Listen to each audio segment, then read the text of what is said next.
Dear learners and listeners, Namaskar. I am Dr. Shweta and today we are going to talk about a new program which is communication. Communication, just like food and shelter, is an important means of survival. We only have to look around us to realize that there are various means of communication that are used for reaching large number of people. We can obtain entertainment, information, knowledge, political updates, latest movie releases and the like from media, books and other people. We exchange information through words, gestures, symbols, tones, etc. So, as per the introduction, it is clear that from today's program, you will know about the components of communication process, how communication can be made more effective, the significance of non-verbal communication in the Indian context, as well as we will also be discussing about the role and impact of mass media. Let us first of all know about the meaning of communication, that what do we mean by communication. It is actually a process of interaction with people and the environment. That is, when we interact with others, we use language to transmit information, ideas, attitudes from one person to the other person. For example, when you learn that your friend is unwell, you ask for her about her health and express your anxiety about her well-being. Communication is thus a personal process which occurs between people so as to bring about a change in behavior, and it allows us to express our thoughts and emotions through words and actions. There are various elements of communication. Let us discuss about all these elements one by one. The first element of communication says that communication is a two-way process. As the name suggests, this means that communication involves a sender and a receiver. For example, when you talk to your father, communication is at the individual level. Here also the sender and receiver are available. You are sending a message to your father and your father is receiving it. When a teacher talks to a group of students, communication is at group level. Here the sender is the teacher and receiver are the students. The second element says that there has to be a message while communicating. The information has to be in form of a message, a directive, an idea, a feeling or an opinion. Unless a message is present in the communication, communication will not take place. Third element says that there has to be a commonness of understanding, which means that communication can occur only when there is a commonness of understanding between sender and receiver.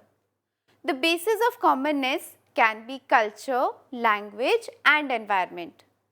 Words, phrases, idioms, gestures and proverbs provide common basis of communication.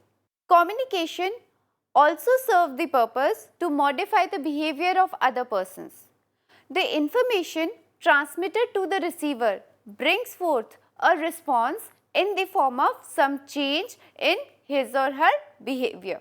That means with the help of communication, we tend to change the behavior of the other person with whom we are communicating. The fifth element of communication says that method of giving information has to be there. Information is provided with the help of words or through gestures and expressions, etc. So, these were some of the elements of communication. But we must also know that there are different types of communication. Basically, communication can be divided into four types. Number 1, verbal communication. Number 2, non-verbal communication. Number 3, formal communication. And number 4, informal communication. Let us discuss about it one by one. Communication can actually broadly be divided into two categories. First is the verbal communication and second is the non-verbal communication. Let us understand one by one. First of all, verbal communication. Verbal communication provides us with meaningful interaction between people, information and direction. It is a fundamental requirement for life. Then comes the non-verbal communication. It is interesting to note that non-verbal communication or the body language accounts for more than 70% of our communication, while words or the verbal communication accounts for just about 10%. The non-verbal communication is very important in human interaction. Non-verbal communication is actually done with the help of gestures, eye contact, facial expressions, postures and body orientation. Distance are some of the normal ways of communicating with people around us. What does non-verbal communication actually helps us to learn? Non-verbal communication creates impression beyond the verbal elements of communication. It also reinforces what has been said. It expresses our emotions and interpersonal attitudes. It conveys power, affection, dominance, respect, etc. It also manages and regulates the interaction with others and also allows self-presentation. That is, non-verbal communication apart from verbal communication does so many things to send a message effectively. There are various channels of communication. However, it must be noted that it is influenced by culture and hence it must be understood with reference to particular culture. Let us understand with the help of certain terms that how we can understand communication in different culture. First is kinesics. Now what is it? Kinesis or body language deals with the physical movement, while gaze or eye contact deals with the eyes, that is your fixed gaze or a lot of eye movement. Second is proxemics. Proxemics involves the use of social distance between people. It is estimated that following pattern of distance is maintained in different contexts. What is this pattern? Let us know. In different contexts or in different cultures, usually the distance for intimate space is 0 to 18 inches. For personal space or for informal distance, it has to be 18 inches to 4 feet. The social distance or the formal distance is maintained at 4 feet to 12 feet and the public space is maintained beyond 12 feet. That is, these are the distances that are there when we are interacting with the other person relative to the context in which we are interacting. For example, if we are sharing an intimate space, then the distance between two people or more than two people has to be between 0 to 18 inches. Whereas, when you are meeting somebody formally, then the distance has to be 4 feet and 12 feet between you and the other person. Haptics. It actually refers to touch as another channel of communication, which is a function of culture. It has been found that North Americans touch less, whereas people in the Asian culture have a tendency to touch each other more and express their feelings through touching. As of now, we have discussed about the meaning of communication and the different elements that are involved in communication. Let us also understand that what are the various features of communicating effectively. First is the common frame of reference. That means the sender and the receiver should interact at a common level of understanding. When a mother speaks to her child, she uses words which are present in the child's vocabulary. For example, a scolding tone if the child has been naughty, or a concerned tone when the child is unwell. That means the child knows that if the mother is scolding him or her, it is because the child is being naughty, or if the mother is showing concern, it is because the child is being unwell. That means there is a common frame of reference. Thus, a common level of understanding is essential for effective communication. Contents of the communication must be of mutual interest, which is another important feature of effective communication.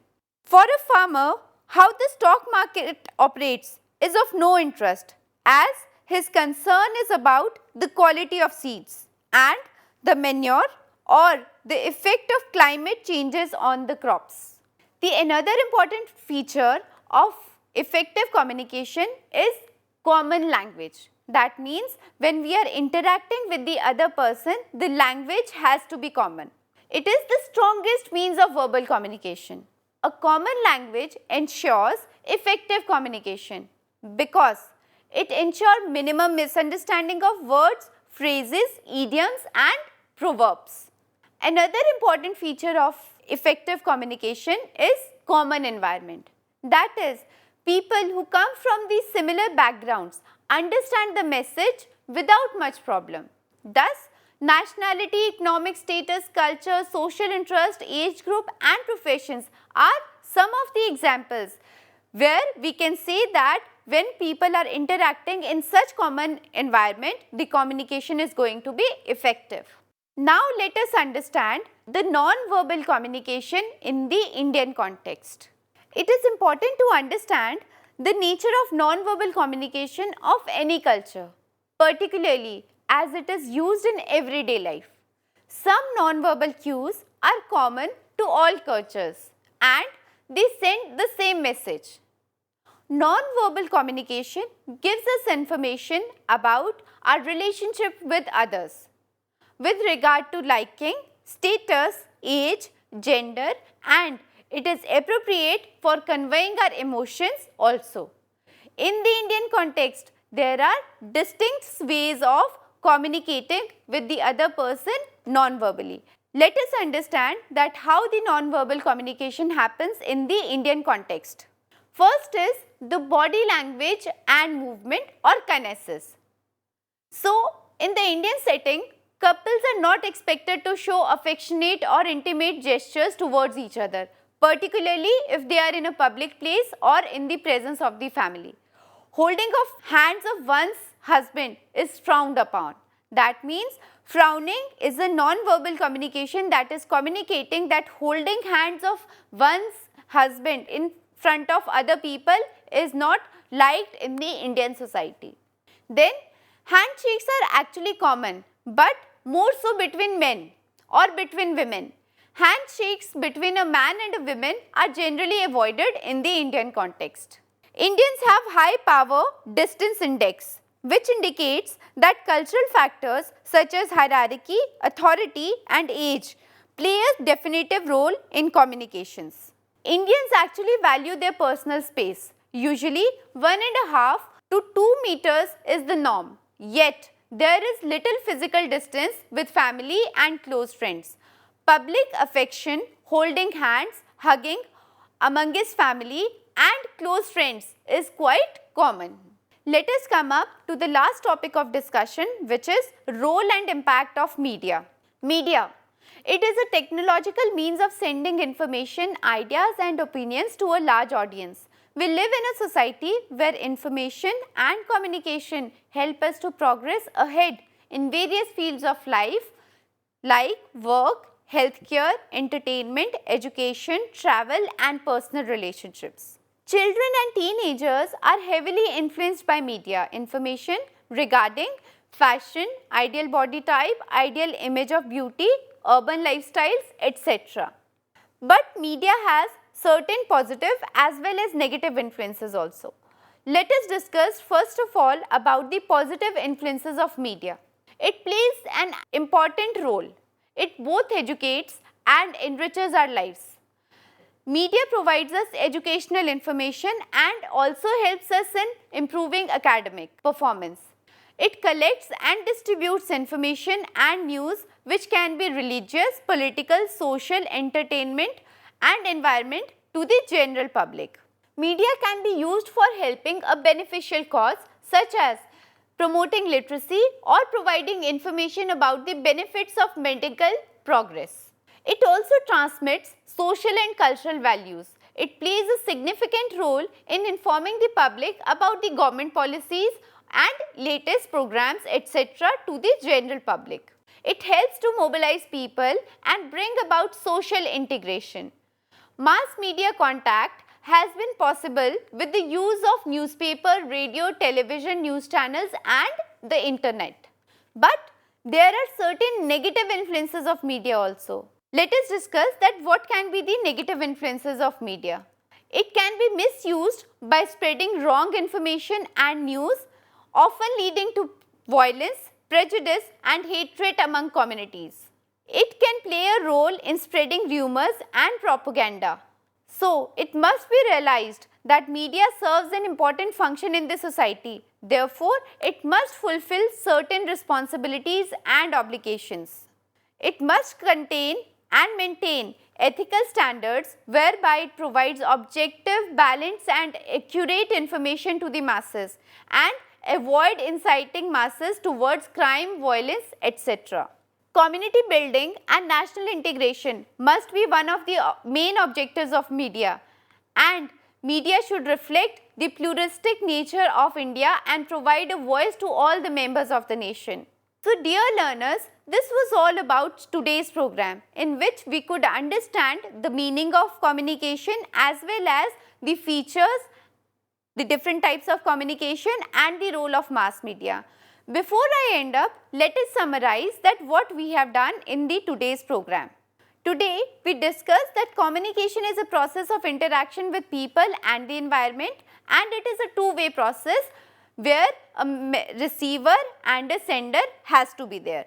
There are different types of communication in which we discussed about verbal communication, which is actually the meaningful interaction between people by providing information and directions through words spoken or written. We also discussed about the non-verbal means of communication that involves gestures, eye contacts, facial expressions, etc. We discussed about the features of effective communication, where we could understand that for the communication to be effective, there has to be a common frame of reference. Communication must be of mutual interest between both the sender and the receiver, and common language and common environment must exist for a communication to be effective. We also discussed that what is non-verbal communication in the Indian context and how communication can be done with the help of media and what are the positive and negative influences of media in communication on the human behavior. So with this, I end up for today's program, but I hope that you have understood this topic well. Thank you.